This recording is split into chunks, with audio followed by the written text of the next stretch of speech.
Welcome to Gift of Life, the Organ Transplant Podcast. These are the stories of those who have received, given, and who are waiting for the gift of life, organ transplantation. Now here's your host and heart and kidney recipient, BJ Odom. Welcome to the Gift of Life, the Organ Transplant Podcast, where we explore the extraordinary world of organ transplantation. Each week we share inspiring stories and introduce you to remarkable individuals sharing their own transplant stories. Be sure to support the podcast by leaving a 5-star review and subscribing on your preferred podcast platform. Have a transplant story to share or have comments about the podcast? Email us, giftoflifepodcast@gmail.com. Again, that's giftoflifepodcast@gmail.com. And don't forget to connect with us on Facebook, Gift of Life, the Organ Transplant Podcast. This is BJ Odom. Yeah, the guy with more parts than a chicken nugget. My new memoir, packed with laughs, heart, and the unbelievable true story of survival you've heard me talk about right here on the Gift of Life Podcast. Get yours today. More parts than a chicken nugget, available on Amazon. As we welcome you to episode 105. Sometimes the most powerful stories don't start with a single moment. They unfold over years of fighting, waiting, and holding on to hope. Today, we meet Brian Campbell, a man whose journey with cardiomyopathy tested his strength, his faith, and patience. But like so many in the transplant community, his story didn't end there. It was just the beginning of a second chance at life. And in one of the most powerful moments of all, that gift came full circle through his own son's decision to become an organ donor. This is a story about resilience, family, and the legacy that says yes to life. We'll check in with Brian coming in next. Brian, want to welcome you to the show. And if you would, as always, why don't you start out by telling the audience just a little bit about yourself? Okay. I'm just turned 55. I'm married, have one son. We have a family peach and apple orchard. And now that I've kind of mostly retired, my son is pretty much running the orchard now. I like classic cars and Corvettes, and doing pretty good after my transplant. All right, sounds good. And as we do get started, everybody has a story, and I always like starting at the beginning. So where did everything begin for you, Brian? Okay, I was probably in my early 40s, and I was, working in the orchard, and I noticed, after walking, across a couple rows of trees, my sides would hurt, and I'd have trouble breathing. So I had gained a lot of weight in my abdomen, and I thought, man, maybe I've got a stomach issue or something like that. Heart issues never crossed my mind because a year earlier I had a physical and a stress test, and everything was fine. So I went to GI doctors and this doctor and that doctor, and nobody could find anything. And finally, one doctor said, you need to try a rheumatologist because you might have Lyme disease. Working outside, you may have been bitten by a tick or something like that. So I go to the rheumatologist. He does a bunch of blood work, and he goes, no, you don't have Lyme disease or anything like that. He said, but some of your blood enzymes were off for your heart, so you need to go to a cardiologist. I said, okay. So I went to a cardiologist, and they did an echo, and the doctor sticks his head into the door and says, hey, I've got a patient next door. I need to talk to you real quick because we need to spend a little time together. It's pretty serious. And my wife just lost it, like what in the world's wrong? So he comes in and says, hey, your function's down below 20%. We don't know why, so we're going to put you in the hospital Monday. This was Friday. Put me in the hospital, say 4 or 5 days, and they put just a regular pacemaker in, and do an MRI and a bunch of other, tests. And they see that my heart was enlarged and had scar tissue. So they said I have, cardiomyopathy and congestive heart failure.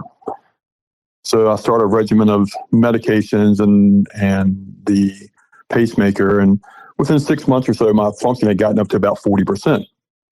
And it's like, great, you're doing well. You can live with that without any problems. It's like, okay, and I dealt with that for about 10 years. And it would gradually, every 6 months I'd do an echo, and you gradually see the function reducing. They put me on Entresto about halfway through, and that kind of stabilized for a while.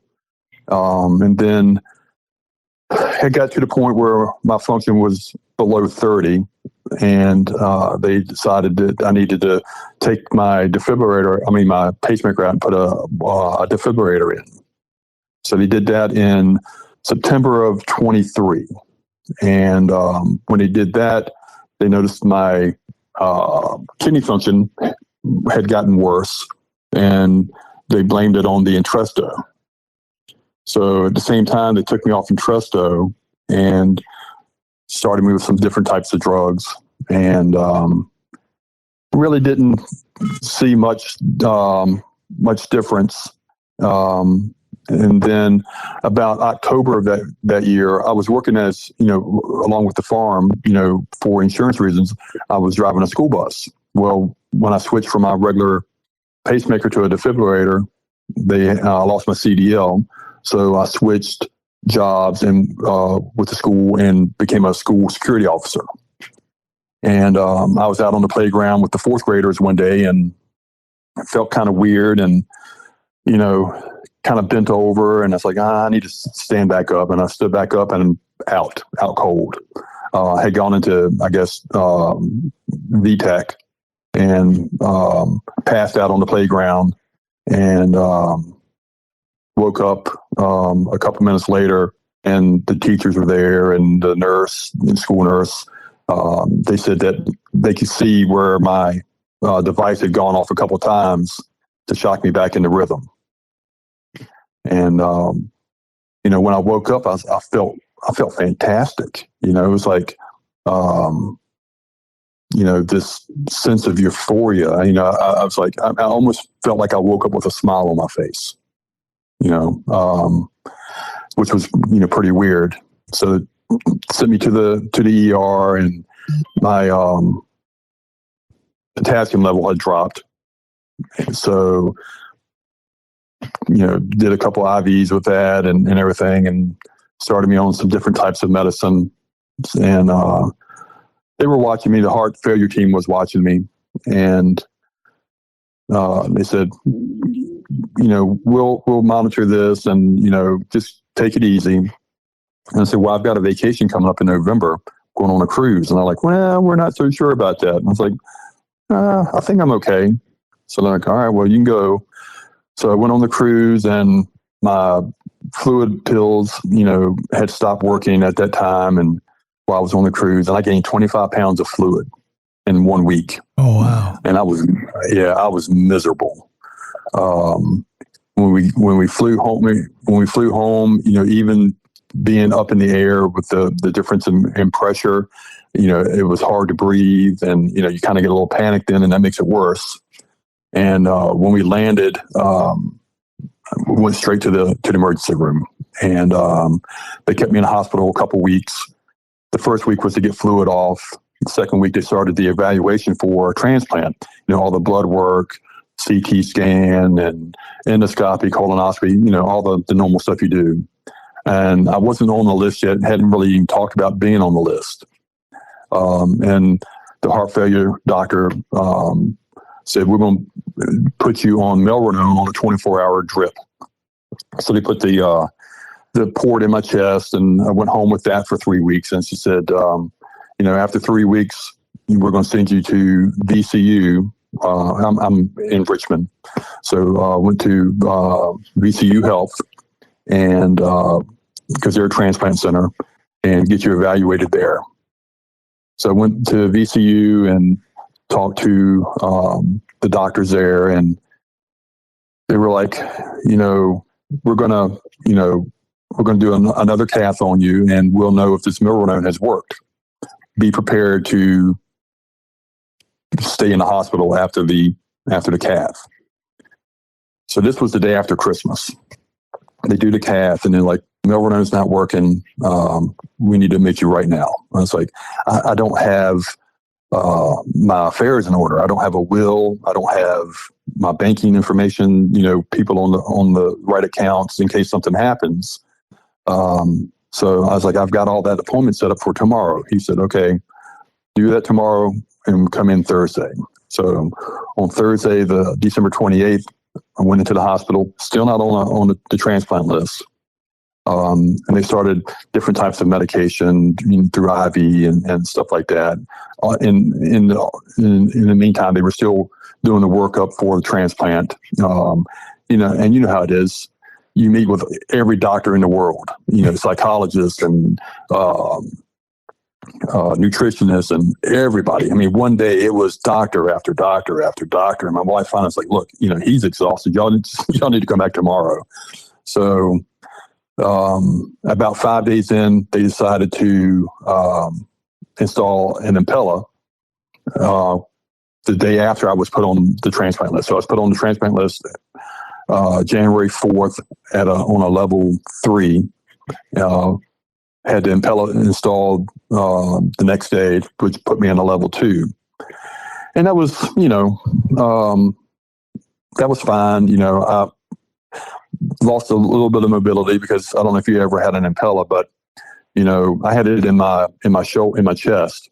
And on one side of the bed, you had the Impella machine. On the other side, you've got all the IVs and everything. So it was, a coordinated effort from the nurses just to get me out of the bed to go to the restroom. Yeah. So walking was a little bit of a hassle, so I'm in the bed for about a week, and I get woken up by one of our coordinators at midnight and says, "You've got a match." I was like, "Great. This is a lot sooner, than I thought." And because when I went in, they were like, it could be a month, it could be 6 months. You just never know. And how long were you on the Impella then, up till then? About a week. Okay. Yeah. So I was on, they woke me up and said, "We've got a match. We're going to do surgery at 6:30. Great. Called everybody, friends and family came to the hospital. They took me down and started surgery. And, about 3 hours in, my wife, was telling me, she said that she was a little worried because they said they would keep her updated. And about the time she said that, Dr. Cherry, the surgeon, walked in to the waiting room, and that's never a good sign, So he explained to my family that when the donor heart got to Richmond, they found out from the other hospital that the donor had cancer. When they were harvesting his kidneys for another patient, they found a cyst on his kidney, and they did more blood work while the heart was en route to me. And when it got here, they found that it wasn't usable. At that point, I was cut open. I was hooked up to the heart and lung machine and everything. So they had to wire my chest back together and send me back upstairs. So I woke up the next day, and I was a little angry. And now a quick question here: did they sew you back up, or did they leave you open? Because I've heard cases where they actually have left people open after that. Yeah, well, they wired my chest back together, and then put just the glue strip down. Okay. Because they don't know how long it's going to be, and so So I mean, it was like they had completed a surgery, So the doctor came in the next day and was talking to me, and I was a little upset. And, he explained that there were, just so many different types of cancer and, things that they can't screen for It just, that one, the patient, he never knew he had cancer. He never had any symptoms or anything like that. So it was just one of those unfortunate, circumstances. And, he was really upset. And, the ICU nurses, they were all calling it a debacle. And the more I thought about it, I was like, no, that's not a debacle. I said, that's a miracle. Because without, if I'd have gotten that heart, I probably would be dead within a year. Because trying to fight cancer with, all the immune suppressants and everything, it would have been almost impossible. Right. So, chin up, kept the faith. And then a week later, my wife had gone down to pick me up something from the cafeteria because I was a little tired of the regular hospital food. And while she was downstairs, coordinator came in and said, "Got another match." And in the week between those two surgeries or two matches, I had gotten put on the kidney list also. So during the first surgery, it was just going to be the heart. The second donor, I got a heart and a kidney. All at the same time. Yeah. So they did the same thing. Hey, we're going to do surgery at 6:30 in the morning. Call everybody. We're going to do your heart surgery on Friday.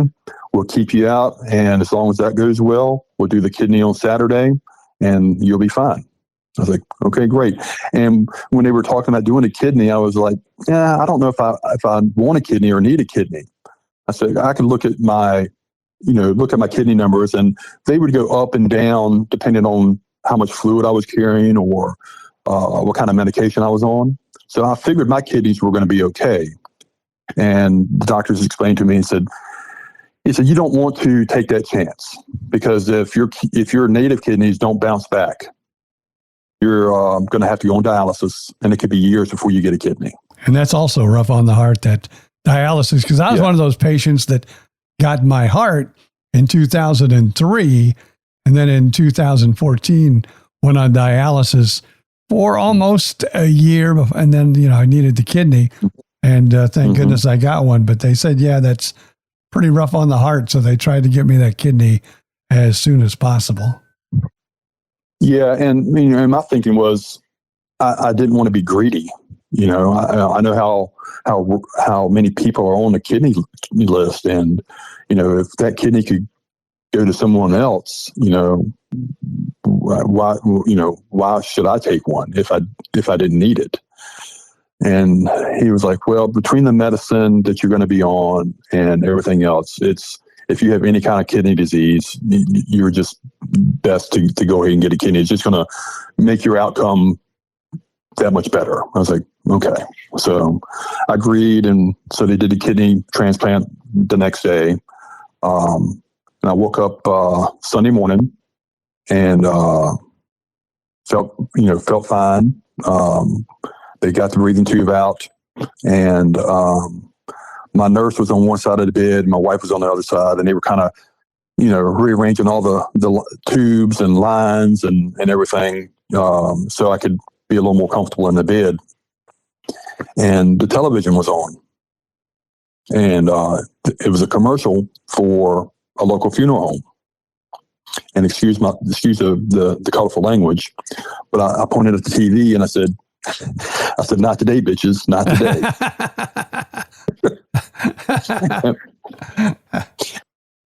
And my wife and the nurse looked at me like, what are you talking about? And I pointed at the television, and they saw it was, the funeral home, and we just all had a big laugh. Yeah, that was what they call in the business great timing, but probably not the best commercial to see when you wake up from a heart and kidney transplant.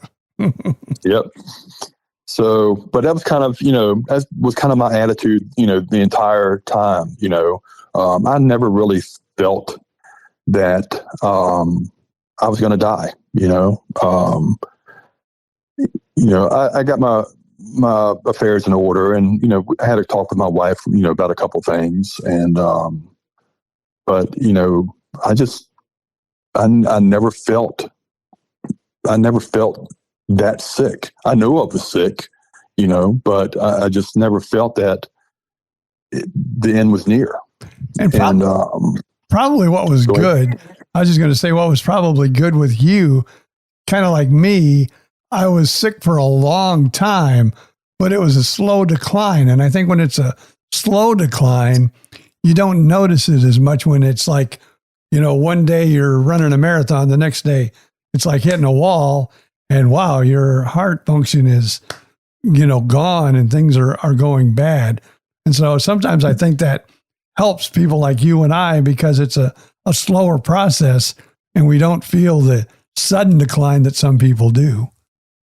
Exactly. And I told people, I said, they said, how do you feel? I was like, well, I feel good, and even going back to, when I first got sick, I had put on all that weight around my stomach and I couldn't breathe.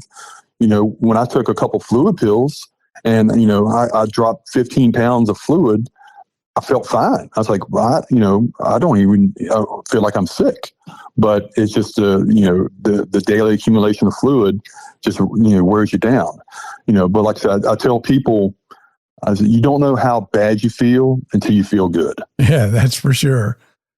How long has it been then since the transplant? When was the transplant? The transplant was January of 24. So it's been a little over 2 years. And everything is feeling good? You're doing good? Yeah, you have a few ups and downs and, a few issues. I, caught COVID, a couple months after leaving the hospital. So that was a trip back to the hospital for a few days. And I developed gout, so I get pretty severe, bouts of that. I got it in my elbow one time, and this was before it was diagnosed as gout.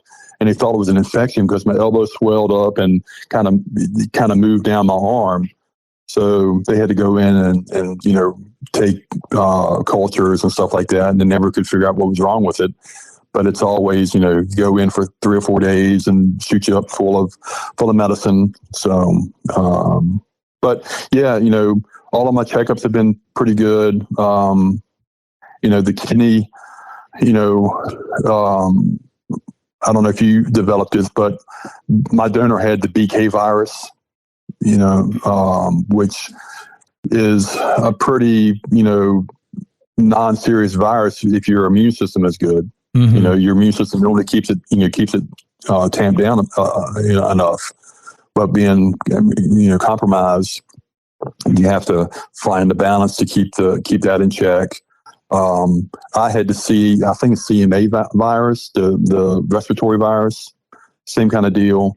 So the heart doctors are, pushing for this amount of, suppressants, and the kidney doctors are pushing for this amount, and they're going back and forth. So the first year or so was, we need you on this level of TAC. Heart says, no, we want you on this level. So they're fighting back and forth, but they finally got it settled, and meds are pretty much stable, and I feel pretty good. I don't have the energy I thought I was going to have, but it's still, I can lead a better life than I did. But it's just I don't have the stamina that I wish I had. So, and then the only other issue I have is from the impella. I developed a seroma, which is a big fluid pocket in my chest, and it was about the size of an orange, and it was there for about 6 months before my body finally absorbed all of it. And there's a lot of scar tissue, and so I have a little bit of range of motion issue there, and a little bit of numbness in a couple fingers where the nerves that run across your chest and down your arm are affected. But like I tell people, if that's the worst of it, then I'm perfectly fine with that. Yeah, that every once in a while when I get a good size bump, I'll say, hey, it's still better than the alternative. And they got me out of this little short crisis, and I'm back in action again. So, yeah. Now, how did I noticed you said when you first found out about your cardiomyopathy, your wife took it pretty hard when, the doctor said, hey, we've got some problems. I'll be back to talk to you in a few minutes. How did she take all of this and the transplant? I mean, I know my wife also had to go through all this, and it's not easy for a spouse. No, it's not. And she was, she was fantastic. She was my rock. She never, she never showed, anything in front of me. She did it, when she was in private. But we've been married, we'll be married 30 years, this June. So, she said she kind of shut down when the doctor came in, after the first attempt at the transplant. She didn't really catch everything because she was just in shock. And then when I was in the hospital for the transplant, she was there almost every day, kind of screening calls and visitors because, I'm a private person. So it's like, I don't want a lot of stuff put on social media or anything like that. And, she handled a lot of that.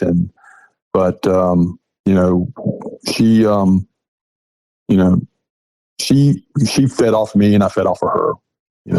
My attitude kind of bled to her, and then she it's like, okay, if he feels this confident, then I think he's going to be okay. And then after the transplant, it's the constant. You feel okay? You feel okay? And I was like, finally, I was like, look, y'all have to stop. If I didn't feel fine, I would tell somebody. Well, let me tell you this. I am now 23 years out, and my wife is still the person that looks over me at least once a day to go, you okay? You feel okay? Is everything good? Yeah, it's good. I'll tell you when it's not. Yeah. But that's, that just shows how much they love us. Yeah. Exactly. So, but no, she was fantastic. My son was fantastic. My mom, in fact, when I was in the hospital, I think it was before the transplant, my son said, hey, my license is going to expire. I need to get it renewed. And I said, well, you can do that online. You don't have to go down to the DMV. So we went through and I showed him how to do it online, on his phone. And it was after the transplant, because his birthday was a couple of days after the transplant. It was after the transplant, and he showed me his license. Well, and excuse me, it's a little emotional. He had signed up to be a donor. Well, that's awesome. Now, as we let you go here today, is there anything that we missed or anything that you would like to bring up? And I'll give you the podium to say whatever you'd like to say.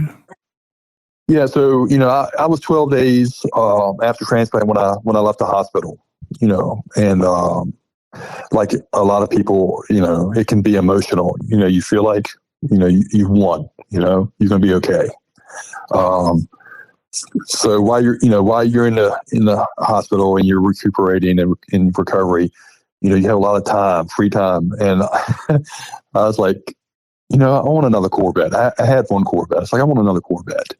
So I found a Corvette. And 3 days after I got out the hospital, I called my buddy. I said, hey, I need you to ride with me. We're going to go buy this Corvette, but I can't drive it home. You have to drive it home for me.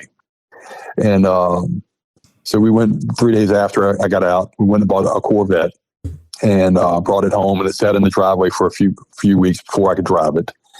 And but then the next day, that was a Saturday. That Sunday, there's a big local car show, and then we went to the car show, and I walked around the car show, without having to sit down or take any breaks. So I thought that was, a good sign for me, that I was gaining my strength back. And then later in the first year, I'm sitting around the house, playing around on the phone, and I found another Corvette. And I was like, oh, that's a good deal. So I bought that Corvette. So I've got 3 Corvettes, and my wife's like, why do you need another Corvette? I was like, you know what? Very few of us get to live twice. And I did. So I'm getting if I want another Corvette, I'm going to get another Corvette. And so I got this other Corvette, and I got the Donate Life license plate. It has 2 organs on it. That's my personalized plate. And I've been kind of an advocate for VCU. I've done some interviews and promotional stuff for VCU. LifeNet is our organ procurement agency in the area, and they're the ones who facilitated, getting my organs. So I've been helping them, and I've spoke at a couple of their, donor and recipient functions. So I got in contact with them. This car show is an annual car show, and this past year I entered a couple of my Corvettes in the car show, and I set up a table, and LifeNet was good enough to give me some promotional material and some educational material. So we spent the weekend helping educate people at the car show and all the visitors about organ donation and the benefits, and how, without an organ donor, I wouldn't be here.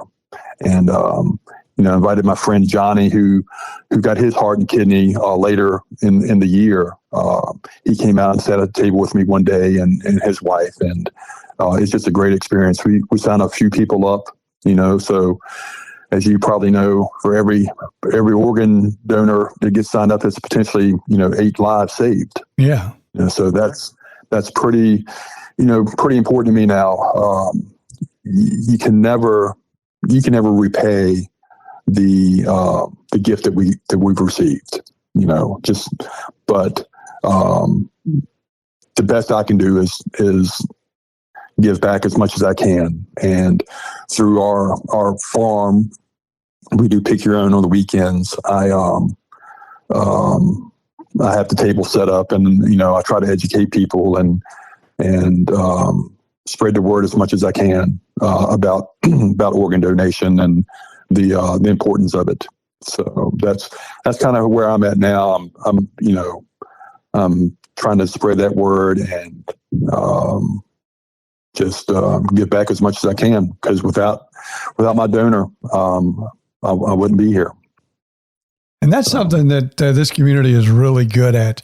I don't know if it's the gratitude we have, but it seems like that 90% of the people that do go through transplants are out and, advocating and telling others. And that's kind of a reason for this podcast. I mean, it's kind of my way to give back into not only people might be looking for an organ, it's kind of like a little support group. I've got a lot of people just say that they're waiting for organs, and they listen to this podcast weekly because it gives them the hope and the strength to hang on. So I think this community is really good at giving back. Yeah. In fact, today I have to go down to VCU for some, regular testing and stuff. And I'm in the final stages of becoming a volunteer at VCU, so I can give back there, go and speak to the patients on the floor, the ICU floor, try to give them some encouragement and, share my experience with them, give them, answer some of their questions, and then give them kind of a heads up of what's going to happen. A friend of mine, his wife is going through some hard time with cancer. And, we were talking about how we get through, stuff like this. And I told him I came up with an acronym that helped me get through my recovery and helps me explain to people, my mindset and what helped me. And it's called FACT. and it's faith. You got to have faith. Attitude. You got to have a positive attitude. If you think you're going to do well, you're going to do well. The next one is you've got to be compliant with what the doctors want you to do. You have to take your medicine. You have to keep your weight down. You have to change your diet. That's why when we're going through the process, we have to meet with the psychologist. You have to make sure you're not going to waste this precious gift that we're given. And then the last thing is you have to be thankful. Without that gratitude and thankfulness, I don't know how people can go through what we've gone through and not feel that. But it kind of drives, people like you and me and everybody else who advocates for organ donation and the process that we've all gone through. Brian, thanks so much for sharing your story with us today on the Gift of Life podcast. And be sure to join us each week for a new heartfelt episode. And if you have a transplant story, please email us, giftoflifepodcast@gmail.com. Again, that's giftoflifepodcast@gmail.com. Follow us on Facebook, and also don't forget to like and share this episode with family and friends. And also, we would appreciate that 5-star review on your favorite podcast platform. Reminder, my memoir, More Parts Than a Chicken Nugget, just isn't a medical story. There's funny things about my career in radio, stand-up comedy, and of course, the survival story, filled with humor, hope, and heart. It'll make you laugh, maybe even cry, and definitely believe in second chances. Get yours now, available on Amazon. More Parts Than a Chicken Nugget. Another podcast you might enjoy is myself and my former radio partner, Bill Stevens. BJ and Bill, the podcast, all a part of the Podcast Playground Network. We want to thank them for making this podcast possible. Until next time, I'm BJ Odom. Thank you so much for being a part of our journey and reminding us all to appreciate each and every day and to treasure the extraordinary gift of life.